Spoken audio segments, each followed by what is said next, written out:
Hola a todos y bienvenidos un día más a mi canal Medianoche en el Jardín del Mal. Hoy os traigo un video que es parte de la serie esta de videos con gente famosa, así que bueno, espero que os interese.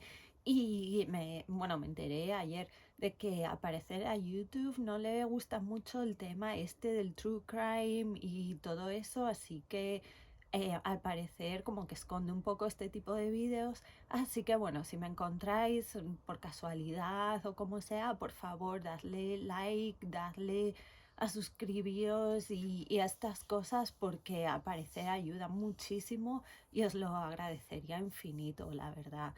Y bueno, pues nada, que el caso de hoy es el caso de Phil Spector. No sé si lo conocéis, pero bueno, a mí me pareció un caso muy interesante, así que no me enrollo más y dentro caso.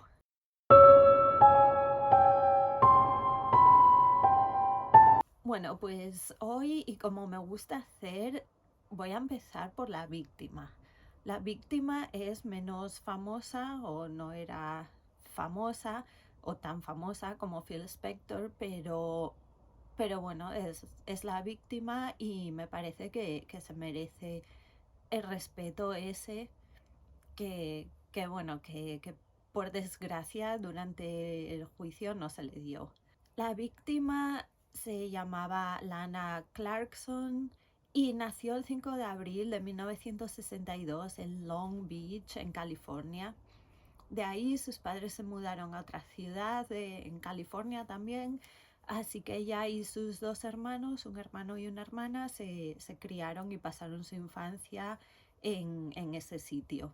Durante su último año de instituto, Lana y bueno, su familia se mudaron a Los Ángeles. Y bueno, aquí yo soy de un pueblo pequeño de Asturias, entonces lo de ser actriz o lo de ser famosa, pues como que no sé, como que ni se te pasa por la cabeza. Pero supongo que si vives en California y sobre todo si vives en Los Ángeles, pues debe de ser pues como ser fisioterapeuta en mi pueblo, vaya, que no sé, que una opción de carrera como cualquier otra. Pues ojalá os pudiese contar muchísimo más sobre la vida de Lana, pero por desgracia pues no se sabe mucho.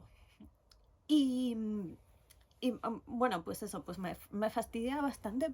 Os puedo contar que en los años 70 Lana empezó a conseguir pequeños papeles en pelis y series, sobre todo en cine B, en películas y series así de más de ciencia ficción y de estas de bajo presupuesto y bueno, pues eso, de estas que no se consideran los actores que salen en ellas como que no son estos ahí super celebrities que son súper famosos, sino que son como más gente pues más normal y corriente. En 1985 Lana consiguió el papel protagonista en la película Barbarian Queen, creo que en español se llama La Reina de Barbaria, y años más tarde también protagonizaría la secuela de esa película. Como ya os digo, casi todos sus papeles eran en cine B y ella lo veía, bueno, pues como un paso en la dirección en la que realmente quería ir, pues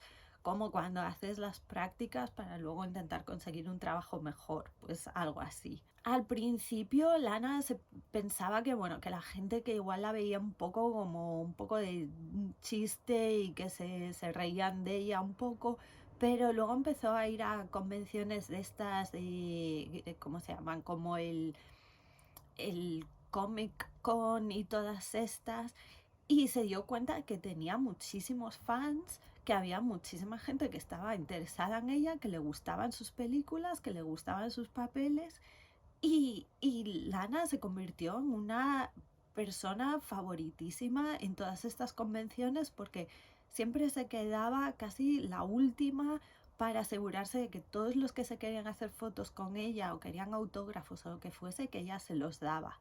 Lana, y no lo dije antes, pero bueno, os iré dejando fotos y ya la veréis, era increíblemente espectacular. O sea, medía 1,83 m, rubia natural, ojazos azules, cuerpazo. O sea, era de estas chicas que las ves y dices, madre mía, qué pibón. Bueno, Lana claro, supongo que cuando eres así de despampanante, pues un trabajo que hizo, que le fue muy bien, fue como modelo. De hecho, consiguió viajar por todo el mundo, de sesión de fotos en sesión de fotos, y para diferentes campañas publicitarias y bueno, pues ella estaba encantada también, ¿no? Pero bueno, si solo os cuento esto de Lana, pues es como muy superficial y no sé, como ya os digo, no hay mucha información sobre ella, entonces es difícil llegar a saber más cómo era.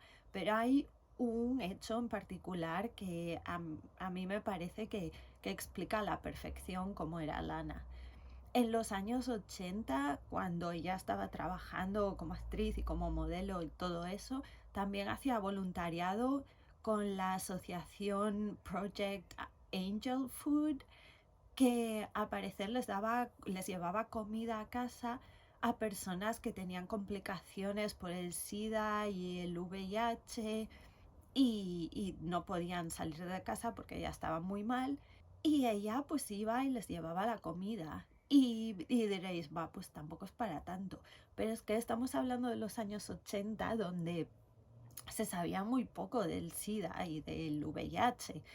Y la gente tenía muchísimo miedo. La gente se pensaba casi que te ibas a contagiar por tocar a alguien que tuviese el virus, ¿no? Entonces, que ella fuese tan decidida y tan buena gente, la verdad, de ir a casa de gente con la que no se sabía mucho, ya os digo, no se conocía la enfermedad. Entonces, hacer voluntariado así, a mí me parece que es de muy buena persona. Lana cometió el pecado más grande que se puede cometer en Hollywood, que fue cumplir años. Así que cuando comenzó la treintena, los papeles cada vez llegaban menos a menudo y bueno, cada vez eran papeles más pequeños, pero Lana la verdad que era muy inteligente, que no se iba a dar por vencida tan fácilmente. Así que bueno, como necesitaba dinero, como todo hijo de vecino, porque del aire no se vive por ahora, pues Lana se creó su propia página web y en ella vendía pues cosas con su foto, vendía sus autógrafos, todas estas cosas y además en el chat, porque claro, esto eran los 90, pues en el chat de la página ella interactuaba un montón con sus seguidores, hablaba con ellos, pasaba tiempo ahí charlando y tal. Y bueno, Lana también quería cambiar un poco el tipo de papeles que hacía y no ser... Todos los papeles que había tenido hasta ese momento eran así como muy de sex symbol, o sea, en plan mucho de centrados en su físico, ¿no? Y en lo guapa que era. Y Lana quería irse como más hacia el mundo de la comedia y ser como más actriz cómica. De hecho, pues antes de ser asesinada, Lana estaba trabajando en un monólogo de estos de humor y su intención era ponerse delante del público y actuar, ¿no? Con su monólogo. En 2002, Lana estaba jugando con sus sobrinos, estaba bailando, estaba haciendo el tonto y un tacón de zapatos se enganchó en la alfombra, Lana se cayó y tuvo la malicísima suerte de romperse no una, sino las dos muñecas. Entonces, claro, eso lleva un montón de meses para que se curen y bueno, poder volver a utilizarlas. Y claro, durante ese tiempo, pues Lana no podía trabajar. Lana tardó 9 meses en recuperarse de la rotura de las dos muñecas y cuando se recuperó, pues encontró trabajo en un local que se llamaba House of Blues, y ahí era pues un poco azafata, jefa de sala y también hacía un poco de seguridad porque, claro, era muy alta y tenía un cuerpo así como muy deportista y bueno, pues fijo que no, que no se le escapaba ni una y que si no te portabas bien te tenías que enfrentar con ella. Y ahí era donde estaba trabajando. Alguna gente lo puede ver como, bueno, pues fíjate, ¿no? Pasar de ser actriz y tal a trabajar en ese sitio. Pero Lana como lo veía era que bueno, que era una oportunidad de ella para conectar y conocer a gente importante en el mundo del cine, porque House of Blues, en especial la parte VIP, pues iba gente pues muy famosa, muy conocida, productores de televisión, productores de cine, demás. Entonces, bueno, pues podía hacer networking de y conocer gente y quién sabe, pues oye, nunca sabes lo que puede pasar, ¿no? Un montón de modelos las ven en un centro comercial y de repente se hacen súper famosas. Entonces, oye, pues ¿por qué no? Y por desgracia, en este sitio, en The House of Blues, fue donde Lana conocería a Phil Spector. Y esa misma noche terminaría su vida de un disparo en la boca. Y como os digo, de Phil Spector, por el contrario, hay muchísima información. Pues Phil nació en el Bronx, en Nueva York, el 26 de diciembre de 1939. Y bueno, pues es un poco putada nacer el 26 de diciembre, porque fijo que la gente junta tu cumpleaños con las navidades y te da solo un regalo. Y bueno, de mayor como que te da un poco más igual, pero de pequeño tiene que fastidiar bastante. Yo tengo un amigo que nació el 25 de diciembre, lo que es aún peor. Nadie nunca se acuerda de su cumpleaños, el pobre. Bueno, Phil fue bautizado como Philip Spector, pero no le gustaba el nombre de Harvey, así que siempre utilizó su segundo nombre, Philip, que lo acortó a Phil. Sus padres eran inmigrantes ucranianos que ya estaban asentados en Nueva York cuando Phil llegó al mundo. Y bueno, pues los dos trabajaban y pues ya sabéis, gente clase obrera, gente trabajadora. Pero cuando Phil tenía 9 años, su padre se quitó la vida. Como os podéis imaginar, esto tuvo un impacto tremendo, no solo en Phil, sino en el resto de su familia. Y su madre decidió que era el momento de cambiar de aires, así que cogió a sus hijos y se trasladaron a California, se fueron a Los Ángeles. Cuando Phil iba al instituto empezó a tocar la guitarra y a tocar otros instrumentos de música. Se dice que se le daban genial, que era de esta gente que puede escuchar un instrumento y tocarlo, tocar una canción con él. Por desgracia, durante esos años a Phil le hacían bullying en el instituto, pero Phil aprendió y según contó él, que la vida era mejor cuando tenías un guardaespaldas. Así que, ¿qué hizo Phil? Pues Phil lo que hizo era ayudaba a los deportistas, a los típicos que veis en pelis y en series americanas, estas del capitán del equipo de fútbol americano, de baloncesto, lo que fuese, pues los ayudaba a sacar buenas notas. Si sacaban buenas notas no los echaban del equipo, les dejaban seguir practicando deporte y también ayudaban a Phil, o sea, que hacían como de sus guardaespaldas. En ese mismo instituto, Phil se juntó con otros dos compañeros, una chica y un chico, y formaron un grupo de música que lo llamaron The Teddy Bears. Al acabar el instituto con su grupo de música, firmaron un contrato con una discográfica y con una canción que había escrito Phil que se llama To Know Him is to Love Him. Fue un auténtico éxito, pero un exitazo. La canción estuvo en la lista de las 100 más escuchadas en Estados Unidos durante 23 semanas. 11 de esas semanas estuvo entre las 10 primeras y 3 de esas semanas estuvo de número 1. Además, también llegó al número 2 en Reino Unido. Y todo esto, unos chicos que tenían 17, 18 años. O sea que fue un éxito increíble. El nombre de la canción, To Know Him is to Love Him, era una frase que había escrita en la lápida del padre de Phil, que significa conocerlo es quererlo.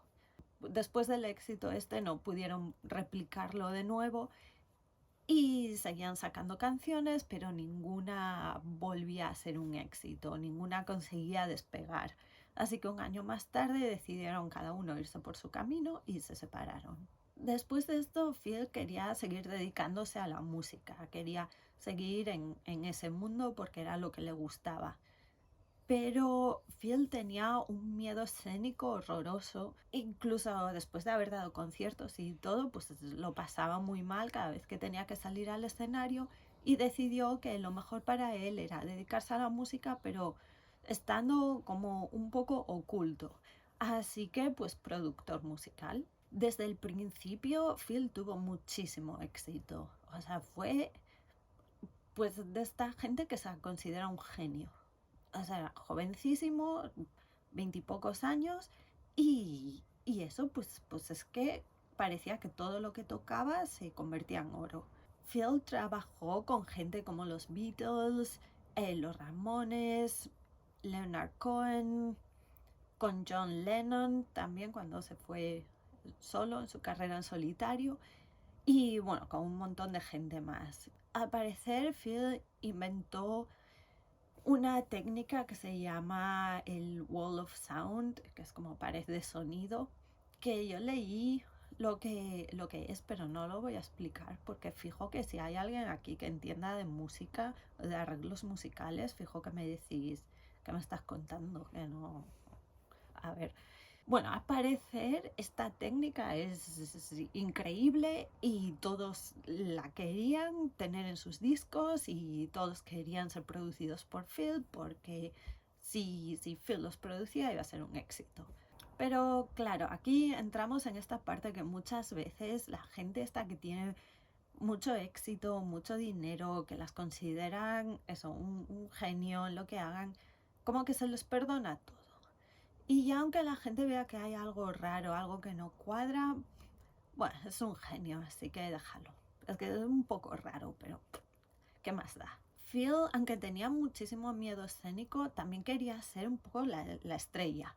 Y claro, pues como todo el mundo quería trabajar con él y todo el mundo le decía tantas veces lo bueno que era y lo increíble que era todo con él, pues claro, se lo creyó y al parecer era una persona muy difícil con la que trabajar, dificilísima. Y durante muchos años Phil pasaba de producir un montón de música, de estar súper liado con trabajo, a no salir de casa.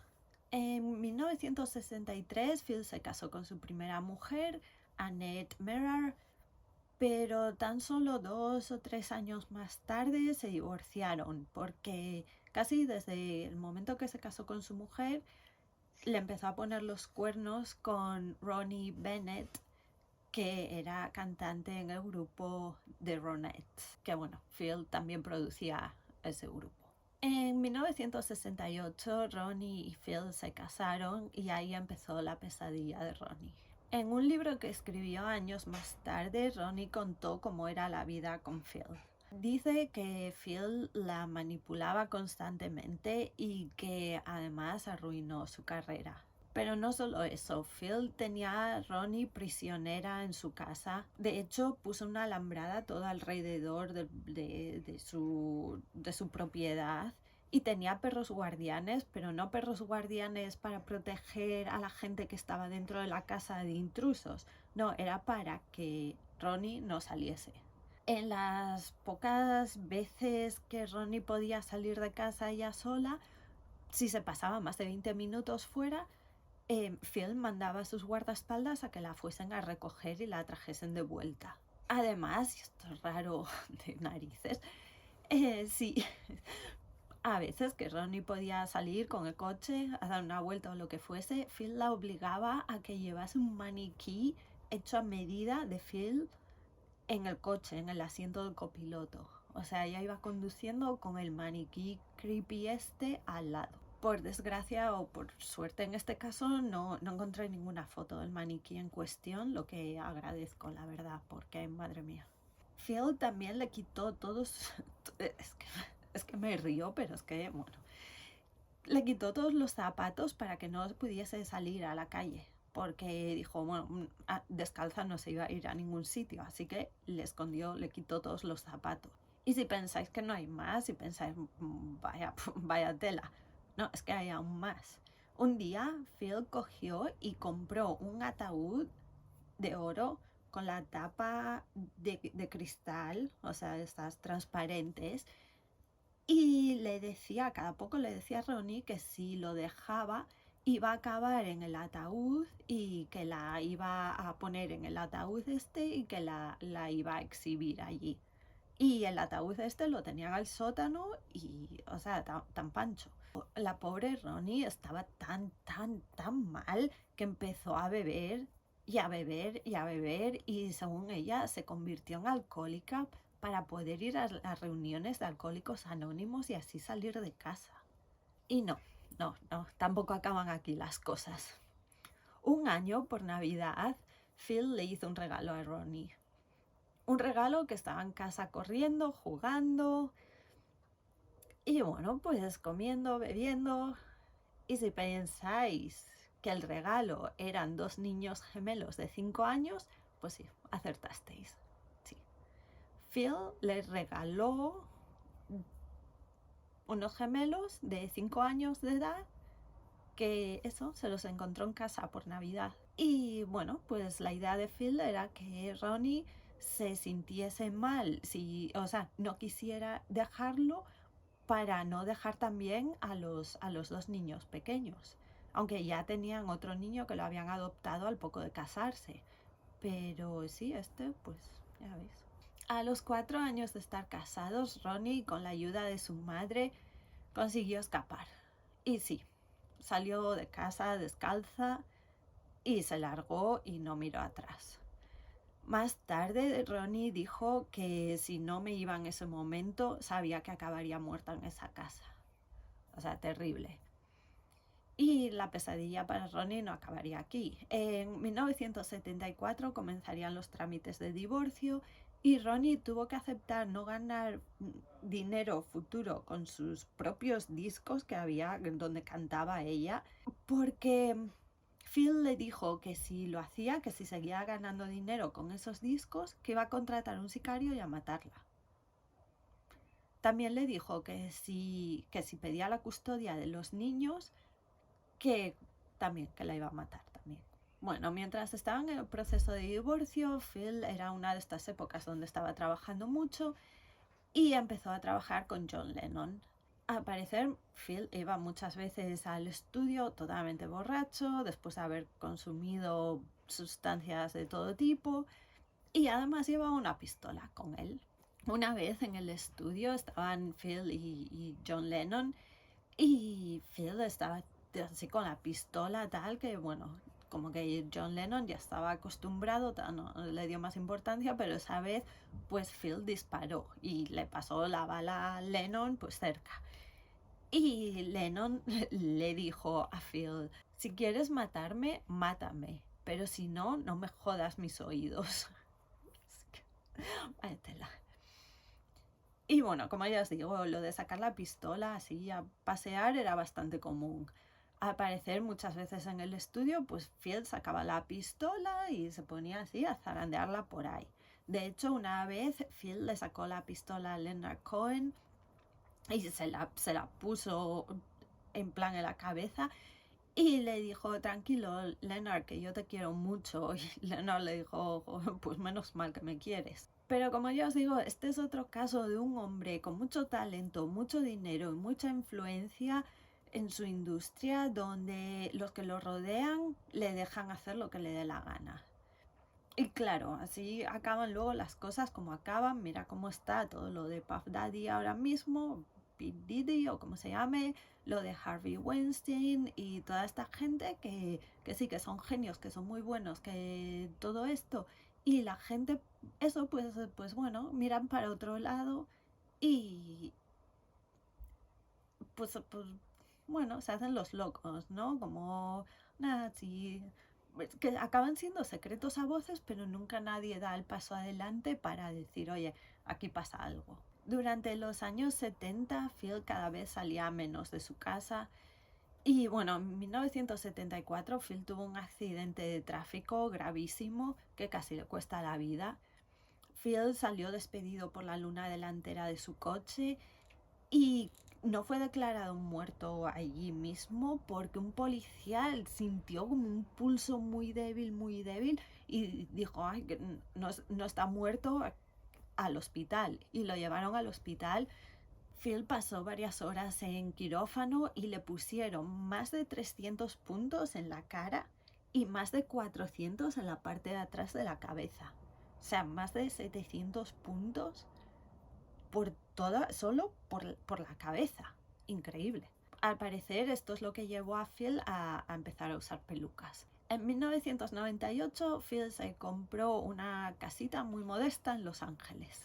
La casa, a la que él llamaba El Castillo, tenía 10 habitaciones, 11 baños, 2 cocinas, 2 oficinas y bueno, en total 33 estancias, o sea, 33 como habitaciones separadas. Y es ahí donde estuvo sin salir hasta 2003 y es ahí también donde ocurren los hechos. La madrugada del 3 de febrero de 2003, Lana estaba trabajando en la zona VIP de la House of Blues cuando ve de espaldas a una persona de 1,65 con el pelo así largo y una americana que le llegaba casi hasta las rodillas. Y esta persona, que iba acompañada por una mujer, se dirigía a una mesa en la zona VIP del local. Entonces Lana le dice, disculpe señora, pero no puede pasar a la zona VIP. Y claro, no era una señora, era Phil Spector. Y claro, esta Phil pues le pareció fatal, pero bueno, un compañero cogió a Lana y le dijo, no, que este es Phil Spector, que es el productor de música, es súper importante, o sea, es VIP de los VIPs. Así que bueno, Lana se quedó pues entre que Phil era tan importante, un cliente tan importante, y bueno, que había metido la pata un poco con él, pues se dedicó durante el tiempo que pasó allí a servirle, a asegurarse que no necesitaba de nada y asegurarse que todo iba lo mejor que podía ir. Sobre las 2:30 de la mañana, Lana acabó su turno y Phil la invitó a ir a su casa a tomar una última copa. Al principio, Lana le dijo varias veces que no, pero al final, bueno, pues accedió. A ver, Lana tenía 40 años en aquel entonces, Phil tenía 60 y algo. Y puedes pensar, bueno, pues irse con un hombre así mayor, tal, que acabas de conocer a casa, pero hay que darse cuenta también que como os digo, Phil era un productor súper importante y Lana quería hacer contactos. Y oye, pues si le acabas cayendo bien a alguna de esta gente, pues igual te consiguen llamar a un par de amigos y que te contraten para hacer más películas o para algo, ¿sabes? Entonces, bueno, pues ella tampoco quería perder la oportunidad y supongo que tampoco quería caerle mal y que él pues la pusiese en la lista negra o algo, ¿no? Nunca sabes lo que puede hacer gente tan importante. Así que bueno, pues ella se subió en la limusina con Phil y con su chofer y se fueron al castillo. Cuando llegan al castillo, Lana le dice al conductor, al chofer, a Adriano se llamaba, o se llama, él le dijo, voy a estar 1 hora solo, me tomo una y me voy, porque luego Adriano la iba a llevar de vuelta a su casa. Y al cabo de 1 hora más o menos, Adriano escucha un ruido y sale del coche y le llega a Phil así como un poco loco y le dice, creo que la maté. Y claro, pobre Adriano se queda así como diciendo, ¿eh? ¿Qué está pasando? Y Adriano coge y lo primero que hace es llama a la asistente personal de Phil. Y la llama, pero ella no contesta al móvil. Entonces lo siguiente que hace es llamar a la policía. Y cuando habla con la policía le dice, oye, que es que creo que mi jefe ha matado a una chica. 911, what are you reporting? Hi, my name is Adriano. I think my boss killed somebody. Now, why do you believe he may have killed somebody? Because you have a lady on the floor and he has a gun in his hand. Y bueno, cuando la policía llega al castillo se encuentran que Phil está fuera de sí completamente. La policía ya sabía que Phil tenía por lo menos un arma porque Adriano les había dicho que había disparado a alguien. Entonces sabían que una pistola la tenía seguro. Así que bueno, pues se acercaron con precaución y Phil les abrió la puerta y no dejaba de hablar y de gesticular y así como muy loco todo. Los policías pensaron o pudieron ver que estaba borracho perdido y por más que le decían que pusieran las manos en alto, pues Phil cogía, las ponía en alto y al segundo siguiente las metía en los bolsillos. Entonces la policía, no, manos en alto, otra vez en alto. Segundo siguiente, los bolsillos, y así se pasaron pues un tiempo. Además Phil no les dejaba entrar en la casa, o sea, estaba él en la puerta y no podían entrar. Así que pues los policías que llevaban escudos de estos en plan antidisturbios, pues le dieron un pequeño empujón a Phil, Phil se cayó al suelo y bueno, pues la policía entró en casa y allí en la entrada, en el hall de entrada, se encontraron una mujer en una silla muerta. Ahí es cuando Phil se pone a contarles que es que Lana se quitó la vida. Cogió una pistola y que se disparó dentro de la boca. Pero a la policía como que la historia no les cuadraba ya mucho. Lana tenía el bolso en el hombro, ¿sabes? Como cuando te lo pones ya cuando te vas a ir. Y tenía el bolso, lo llevaba así. Además, solo había un cajón abierto. Casi en toda la casa solo había un cajón abierto, que era el cajón donde estaba la funda de la pistola. O sea que también Lana pues llegó a esa casa que nunca había estado, no conocía de nada, abrió un cajón y, mira, coño, una pistola. Pues, hombre, tampoco, bueno. En uno de los baños también había restos de sangre y había una toalla, una manta, algo que se utiliza para envolver la pistola. Y la pistola no tenía huellas. Y no es que no tuviese huellas de Lana o huellas de Phil, es que no tenía huellas de nadie. Y sinceramente sería la primera vez, el primer caso donde un muerto coge, se levanta, limpia la pistola bien limpia y la deja ahí tirada. Entonces, bueno, pues lo de las huellas... suicidio. La pistola también estaba tirada al lado del pie izquierdo de Lana, pero Lana era diestra. Entonces tú si te vas a disparar, pues vas a utilizar la mano que utilizas, pues si eres diestro, la derecha, si eres zurdo, la izquierda, pero no vas a ir al revés. Y por si fuera poco, días más tarde la policía consiguió la cinta de seguridad de la House of Blues y vieron que Phil no llevaba la misma ropa que llevaba cuando fueron a su casa. En esa cinta Phil llevaba esta chaqueta larga, o sea, una americana larga blanca, y cuando fueron a su casa llevaba una americana negra. Entonces, pues la policía volvió a su casa, la registró y se encontraron con la americana esa que tenía como salpicaduras de sangre. Phil lo llevaron a comisaría y lo detuvieron por asesinato. En la comisaría Phil hizo estas declaraciones.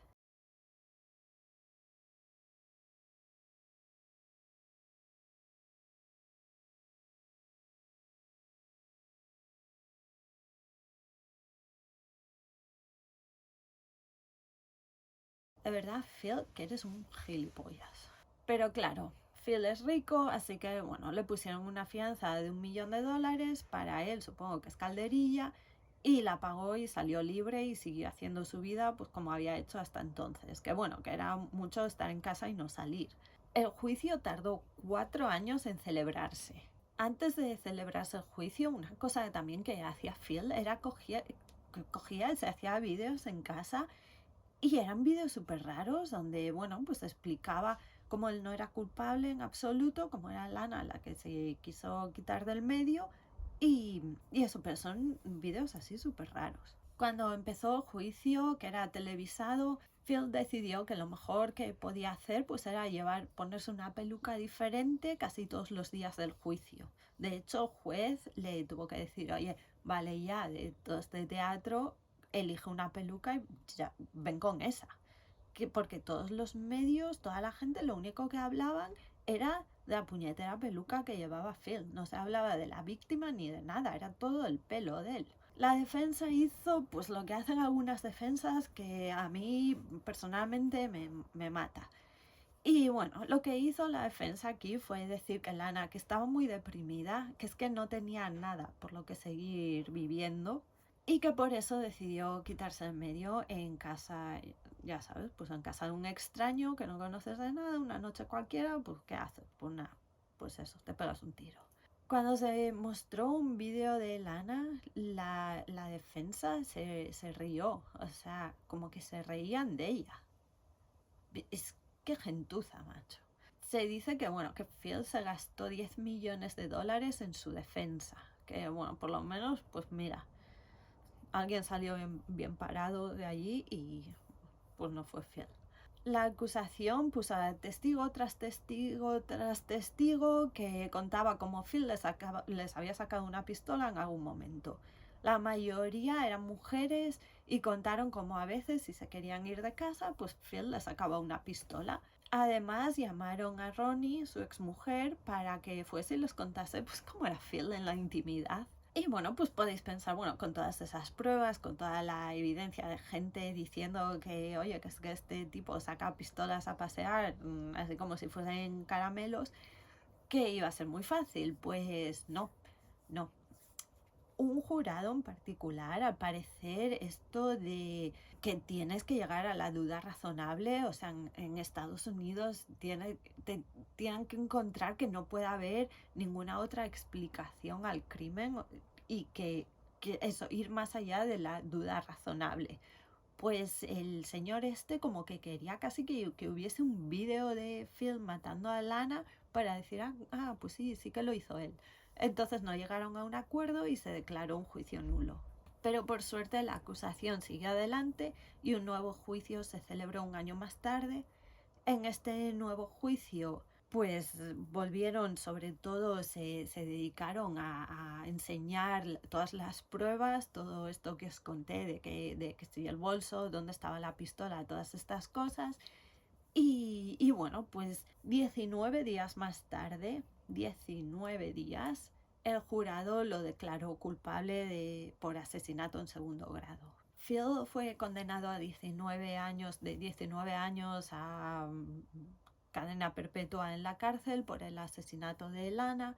Y en 2020 Phil se contagió de COVID cuando estaba en la cárcel y en enero de 2021, que tenía 81 años, pues Phil se murió por complicaciones por COVID.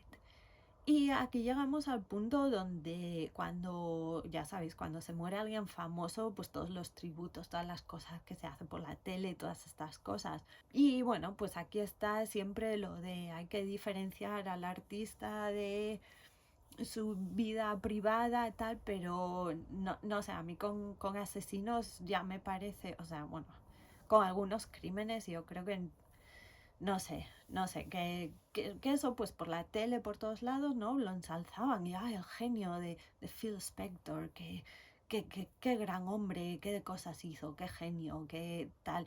Pero, a ver, es un asesino.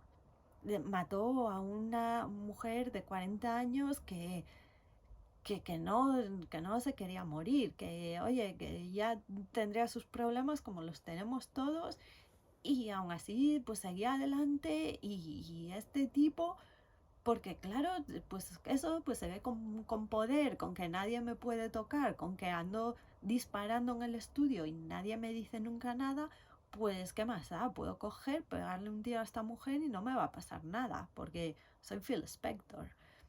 Y, y bueno, pues a mí que eso, pues me parece mal, ¿no? Que se hable solo de las cosas buenas, por así decirlo, pero que nadie diga que el tipo este estaba como una regadera y que era peligroso. Porque era peligroso. Además, que maltrató a su mujer de manera muy bestia, que sí que no le pegaba. Pero todo lo que le hacía a la pobre Ronnie durante 4 años, y es que compró dos niños de 5 años como regalo de Navidad. Oye, no sé, es que son muchas cosas que a mí me parece bueno, que genio, vale, pero que joder, que hay otras cosas que también hay que considerarlas. Pero bueno. Bueno, pues después del cabreo este, hasta aquí el caso de hoy. Espero que os haya gustado, espero que os haya resultado interesante. No sé si lo conocíais, no sé qué os parece toda esta historia, no sé si sabíais quién era Phil Spector, no sé si, creo que la película esta de la reina de Barbaria, o como se llamase, creo que está por Amazon o por Netflix o algo, así que si la queréis ver. Y bueno, pues nada, eso, que si os gustan estos vídeos, que dadle al like, suscribíos, por favor, porque ya es difícil y si YouTube además no ayuda, pues mal vamos. Y nada, que nos vemos en el siguiente vídeo.